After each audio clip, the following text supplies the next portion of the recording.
This is Kawarmaila, an unofficial camp in Maiduguri, where more than 3,000 people have been living for the last 7 years since Boko Haram militants dropped them from the countryside into the Borno state capital.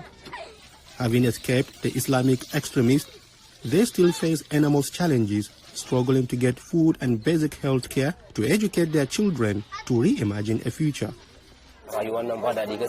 Life is very difficult. We are suffering. Mohammed Abba had a farm in Konduga local government area. Now, he, his wife, and 5 children live in a single cramped room.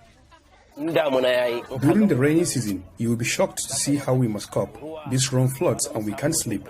I used to farm in Konduga, raise animals and do trading. But this is our situation today. His neighbor Falmata Abukar also came from Konduga with her husband. She blames inadequate health care in the camp for a son going blind in one eye. My child fell ill. He didn't open his eye for 4 days. He cannot see with that eye now. The eye is beyond repair. Widows must, with children, live in a donated warehouse. More than 180 people in rooms marked by hanging sheets of fabric or plastic.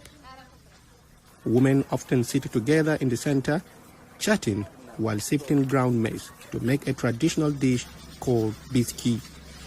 The camp's residents are trying to make ends meet. In daylight outside, women do needlework, crafting hats and other items to sell. So do girls who back home would have been in school. Borno State has 32 official displaced camps and roughly 200 informal settlements supported by the state and federal governments, as well as by international partners including UNICEF, the Norwegian Refugee Council, Save the Children, and Doctors of the World. Borno State Governor Babagana Umar Zulum says authorities are working to resettle many of the displaced by year's end. The IDPs are tired of life in the camps. They complain to us day and night about their plight. They don't have food, and their children are being exploited. They need to return to their homes. Governor Zulum says that depends on asserting control over Boko Haram and protecting civilians.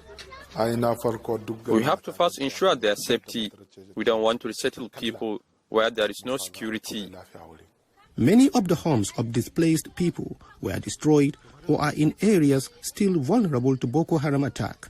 So, for now, authorities are moving to resettle people in cities closer to home that are patrolled by security troops. Fish trader Abagana Kolomi says insecurity in his hometown near Lake Chad restricts how people can earn a living. People cannot go to fishing.